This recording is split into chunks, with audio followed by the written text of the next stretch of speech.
So recently I've been recording these in-depth color grading tutorials while answering support questions for Gamut, and I realized that a lot of this information can be very helpful and valuable to filmmakers like you. I'm constantly working with unpolished footage, rough exposure, bad white balance, mixed cameras. It's easy to show off a polished grade on really nice footage, but it's more helpful when we work with the kind of clips that most of us actually deal with and still find a way to make it look amazing. And that's why I'm starting this brand new series.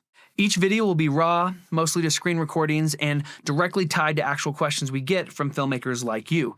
This is real footage, real problems, and a real workflow that shows you exactly how I approach fixing and grading it.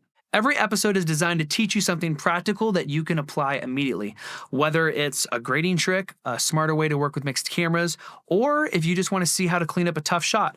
I'm hoping you'll walk away with something useful each time. Because that's the goal, honestly. To make color grading feel fun, approachable, and less overwhelming. If that sounds helpful to you, then go ahead and subscribe to the channel. We'll be dropping new episodes consistently along with other helpful tutorials, camera reviews, and workflow breakdowns. With that said, here's the very first video in the series. Let's dive in. All right, so let's take a look at some of this footage. Here we have some shots that were on a Canon R6, and then we have a sequence of clips that were on the Sony camera in S-Log3, and then we also have a Canon R5, also in S-Log3 with Cinema Gamut. And then we have some shots over here that were filmed on a Sony camera in S-Log3, and then we have some clips from a still from a photographer, and we're going to try to match these and see how close we can get those. So these are kind of the shots that we're going to look through. So the first thing that we're going to do is we're going to add our conversion to the individual clip. But since I'm doing this video, I'm just going to do it as an adjustment layer for now. But right for the first clip here, we're going to put on our conversion for the Canon R6. So I'm going to go ahead and navigate over here to my custom LUT, and I'm going to drag that onto this adjustment layer. And then we can have that right here. If you're on Premiere or Resolve, just going to Colorimetry in Premiere or adding a node and then selecting a LUT is the best way to do that. We're going to go down here to Canon, and then we have the R6 on S-Log3. All right, immediately have that converted. Looks really good, honestly. And then we have the shot here. Let's do that, the same thing with Sony. So we're going to add the conversion because before we do any adjustments, we need to make sure that we're looking at a properly converted clip. This was on Sony, probably the A7S III or the FX3, which used the same LUT. So here we have this clip and this clip, and we're going to go ahead and match these. So the first thing we'll do is we're going to look at our video scopes over here on the waveform and then also our vector scope. We want to make sure that our contrast levels are pretty similar. It also looks like this clip is a little bit cooler than this one, so we're going to probably warm that up. I would say the Sony clip feels a little bit more like the standard, the base that we'd kind of want to correct to. So I'm going to go down my individual clip.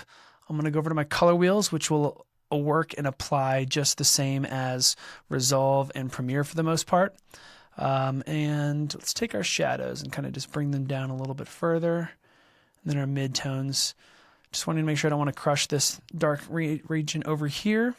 And then we're getting full dynamic range from this clip. And it looks like somewhat of the skin tones are properly aligned. So this one looks fairly good. I think we're good to go. So let's go over to this clip.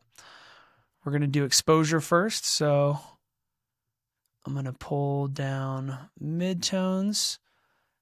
The blacks are a little bit weird with Canon Log 3, so you have to be a little bit careful. They crush a little bit quicker, okay? And then we're going to warm up this image. So I'm going to take my midtones and just warm them up a little bit. Take a look at this clip and this clip. Honestly, that got it really close. So, and we're looking at our vector scope for saturation levels just to see how consistent things are. And they look like they're pretty much pointing in the correct direction. So it looks like everything is looking fairly good. Honestly, that didn't take too much work. I could probably pull down just a little bit more, create a little bit more contrast on the Canon clip. And then if we wanted a little bit of warmth in the highlights, we can just warm them up right there. And this should be a fairly close match. So that's how we would match Canon Log3 to S-Log3 fairly quickly. So just adding the base LUT and then going ahead and adjusting the exposure and then the white balance, and there you go. Now for this clip right here, since we're working on some S-Log3 footage, I'm going to go ahead and add that custom LUT again. And we're going to actually have it selected. So let's navigate to the conversion, the base LUT, so that we're not looking at the log image. All right, looks fantastic. Let's see. I'm just going to disable these and look at the original shot. Honestly, it looks fairly close. I feel like the only difference really, it doesn't look like the colors are being pushed too much differently. It feels more contrast based.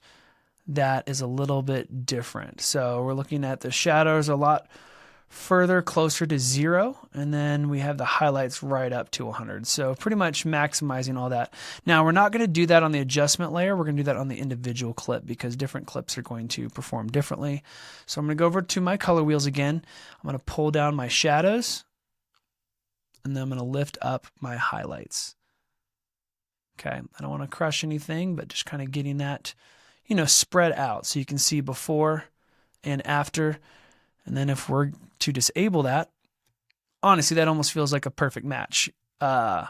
Just looks like a little bit of the pinks and yellows are probably shifted with this preset that the photographer is using. So before we do too much, let's just look at another shot here from the same event. And this one we can kind of see a little bit better. This one has a lot more saturation just pumping into this magenta region here. And it looks like skin tones are on this skin tone indicator line, which means this clip is a little bit too pink, which we can see reflected in the skin. So we need to go ahead and first work on exposure and then white balancing that. So there we're having some highlights here that are pretty much clipping. They're overexposed a little bit. And then some really dark regions. So very spread out with the contrast. So we're going to do that here. Let's go ahead and get our highlights lifted up a little bit. Pull down our shadows, maybe a little bit more in our midtones. Kind of keep it there. And then for the white balance, just take kind of like our midtones. And I'm just looking at the scope right here where the skin tone indicator line is in this region of skin. I just want to maneuver that right on the indicator line right there. And then once it's on the line, I can push towards warm or push towards cold. So I feel like creating that little X pattern back and forth is how I'd get kind of close to it. So that feels a little bit closer to that. And we can take a look at before and after. And then let's just disable that and see where we're at. All right, looks like a lot more saturation in this clip and a little bit more contrast. So, all right, let's push that a little bit stronger. So we're not going to push it as hard as the photo because we don't want to clip too much information. Obviously, there's not much detail here that we need to retain, so I don't want to crank it, you know, really hard, but I do want to kind of press it up against that ceiling right there. And then let's see if I need to adjust any of those highlights to be a little bit cooler, a little bit more neutral. Feels good there. All right, and let's go ahead and add a creative look. Now for this one, we've started with the base LUT. Now we're going to add our creative look. I'm probably going to start with Prestige, and I feel like a good one that might be great is a Timeless Elegance, but we always want to turn down the intensity. So this one could, you know, be probably 40%. Feels nice. We want to check to see if it's pushing the colors either more red, like the pink's moving more red. Feels pretty good. Let's see. Let's do a before and after real quick. Honestly, that feels fairly close. This one, we're going to have more color information. So looks like there's more push in the saturation in the blues, leaning a little bit more on the purple side. Skin tone is going to be slightly more warm, which we can see right there. And greens still feel fairly close. So those are the differences there. Maybe we can try a different LUT. There's another one that's from the Emma K pack. Let's try the bold one. This one is going to be a little bit more neutral. You can see how it stretches over here. Just watch this vector scope and see how it moves the skin tone, really saturates the skin tone. So I want to be careful of that. We don't want to go too far, but maybe let's try 40% on this one too. Feels nice. And then we have that clip there. Yeah, I feel like this clip is matching really closely already. And then this one is pretty good. I would say this looks really great. If we wanted to match exactly, then we would need to be doing additional work where we would come over to our HSL, our hue saturation curves. And in this case, we wanted to pump this color more in saturation. So we're going to select the hue and saturate it. So we're going to go to hue versus sat, select this area. And if we just pump it up, you can see how we're pushing that, but we don't want to push the skin tone. So we need to make sure that we're scooting this over to protect the skin tone. There we go. Just that color. All right. And then let's see, we had the blues as well. So let's try the blues. Let me make a wider spread on this section. All right. Getting much better there. And also I feel like it was originally not as cyan. So let's spread that out. We can change that color. So cyan's going to be up. We're going to go down just a touch. All right, that feels much better. And then the skin tone, we have it pretty spread out where we're having some magenta and yellow. Maybe we want to compress the skin tone to have not much variance in color. So we can go to our hue versus hue, select this area right here, and if we go up and down, you can see how we're just shifting that along the line. Can probably just ever so slightly bring that down. And then let's see if we need to pull down just a touch of the saturation.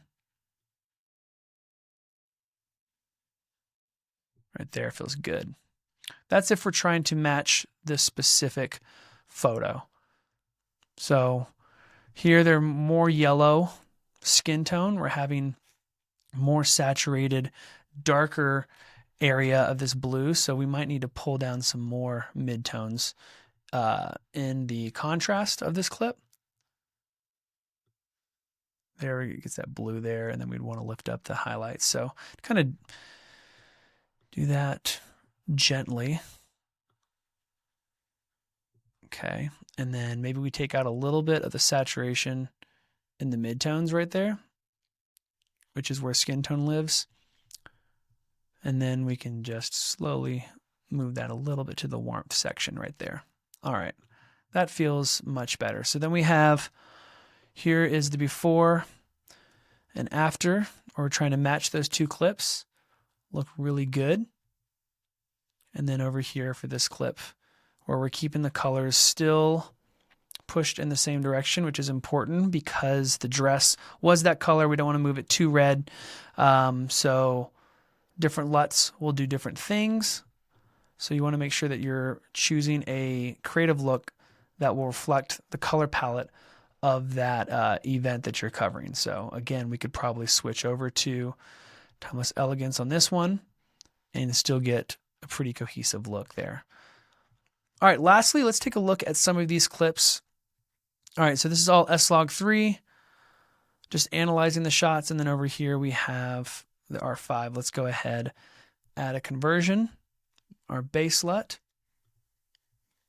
Let's navigate to Canon. It's the R5, and this was in S-Log3. All right, there we go. Already adjusted. Let's start with this hero shot first. So I'm going to fix the contrast for sure on this one. Got a lot more highlight information that we can kind of push. Pull down our midtones. Kind of get some depth there, which looks really good. We can take our overall offset or our global and shift that where we want. I feel like it was pretty close right there. Maybe it's a touch too green. Then I'm looking at my highlights. Looks like we're getting some red. Maybe so push some of those blues a little bit more. And then warm up the midtones since it was very sunny outside. I think that's like a good start right there. Maybe the shadows don't need to be as purple, but looks fairly good. All right, let's go over to this clip. Let's try to find. So it looks like the exposure changes right here, so it's much darker.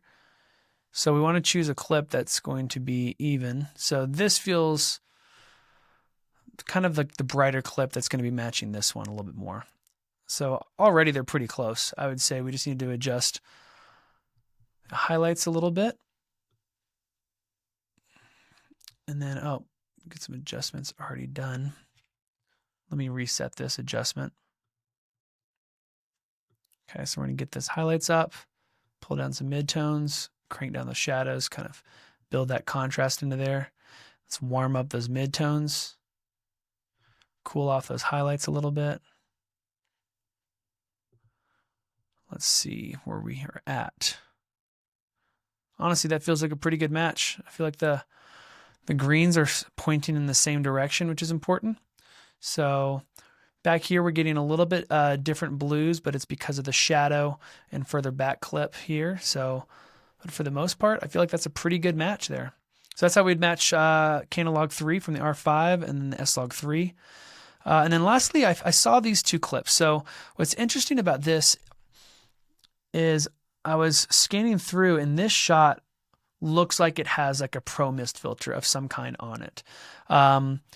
It just feels very faded in the shadows. And you can see right here when light is hitting that filter, it's going to cause a cast, and it's going to actually shift the colors. So it's actually going to make it cooler sometimes depending on which filter you have. So this one we won't be able to match exactly. We're going to have to do a lot of work to each individual clip to try to get it in the same ballpark. And you can see whenever they step up, the contrast comes back. So again, you'll probably need to cut the clip if you make an adjustment for your shadow levels. So let's just start right here, and we're just going to use this as our frame of reference.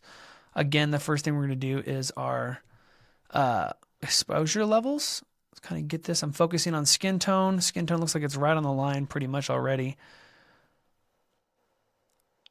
Skin tone's always in the mid-tone, so I usually start there.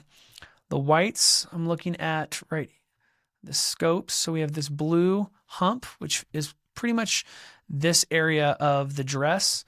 Blue, green, and red. They all look fairly close, maybe just a hair more on the blue. All right, that looks good. And then the shadows are going to have a little bit different play because of that filter. So we're going to leave that for now, but I would say it feels a little warm.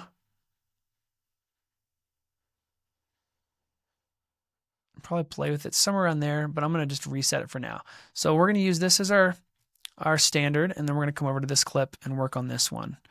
And this one might also have a filter. It doesn't look like it too much here, but we do need to expand this. I also noticed one thing. Let's see. All right, so we have, it looks like the highlight levels are clipping around 71.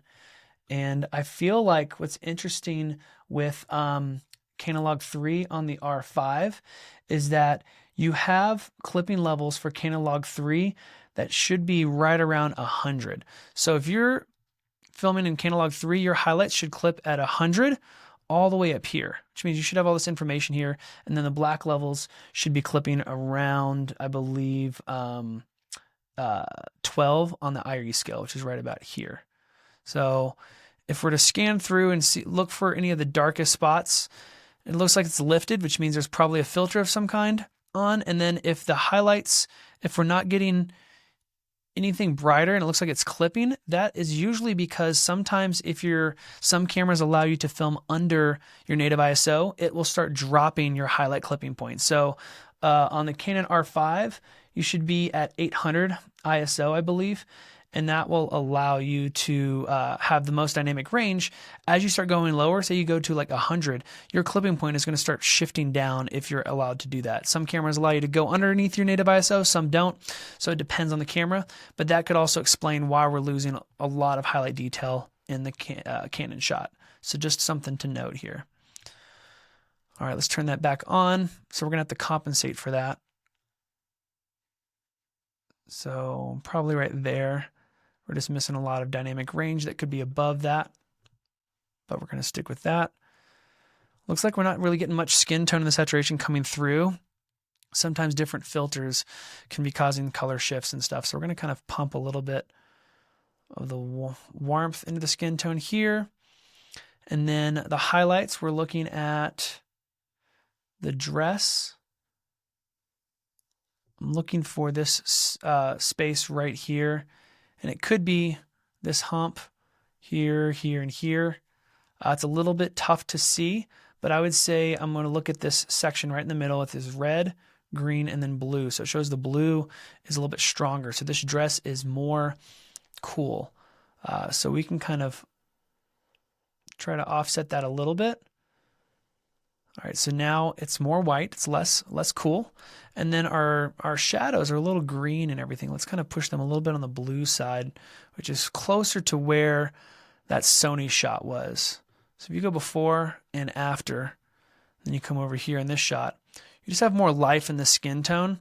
And that could be because of some issues with possibly a filter on the lens or some other scenarios to consider, but it should have a little bit more life to it. So in this case, we want to pump up some more skin tone. So let's go over to HSL. Let's select the skin tone area, and we're just going to push that up and saturate that a little bit more. All right, looks a little bit better. So now our eyes are going to be navigating to her skin, which is the goal there, and I feel like that's a better match when we're looking at those two shots. Before and after. Yep. So S-Log3 and Canon Log3, that is how you properly match them. Be careful whenever you're considering your filters, making sure that it's not affecting the fidelity of your color so that you're not having to work harder in post whenever you're color grading. But overall, this is an approach to matching Canon Log3 and S-Log3 footage, and then how to match shots to a potential preset and how you can use different creative LUTs that push color differently. But overall, hopefully this was helpful. Thanks so much.